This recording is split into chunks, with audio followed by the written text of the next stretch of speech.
Mo si Freddy, oh. Diba? Kailangan ganyan. Tulong-tulong. Hindi yung isa lang gagawa. Ako ang nauna dito.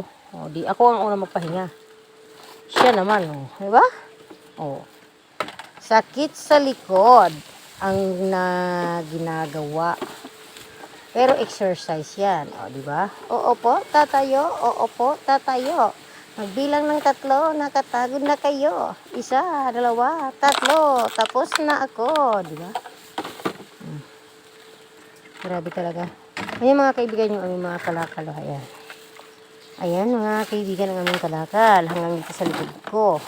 Yan, hindi yan prop mga kaibigan dahil yan ay totoo. Yan, dito. Hindi kami junk shop ha. Nangangalakal lang ako tapos iniipon ko dito. Galing ako dyan sa mga bahay-bahay dyan sa labas.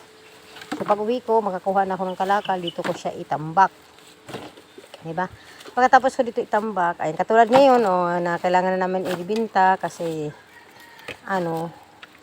ayan, ibinta na namin yan. Ganyan na naman ang gagawin namin. So siya ang taga-ayos niyan. Pero syempre, pag hindi na talaga kaya, kasi bukas na ibinta yan, tutulong ako. Kahit sobrang init yan, aanuhin ko yan. Para lang matapos. Diba? Ganun lang talaga ang buhay. Ayan siya. Ayan. So, ano yung cellphone niya? Diba? So, siya, naka-stand pa. Samantala ako, nakahawak-hawak lang. Ayun lang aking kalakal. Yung aking maliit na, nakasama namin yan. Ayan, doon. Ayun na yung mga kalakal ko. Ayan. Pero alam nyo, kahit ganyan yung karaming malalaking, sako na yan.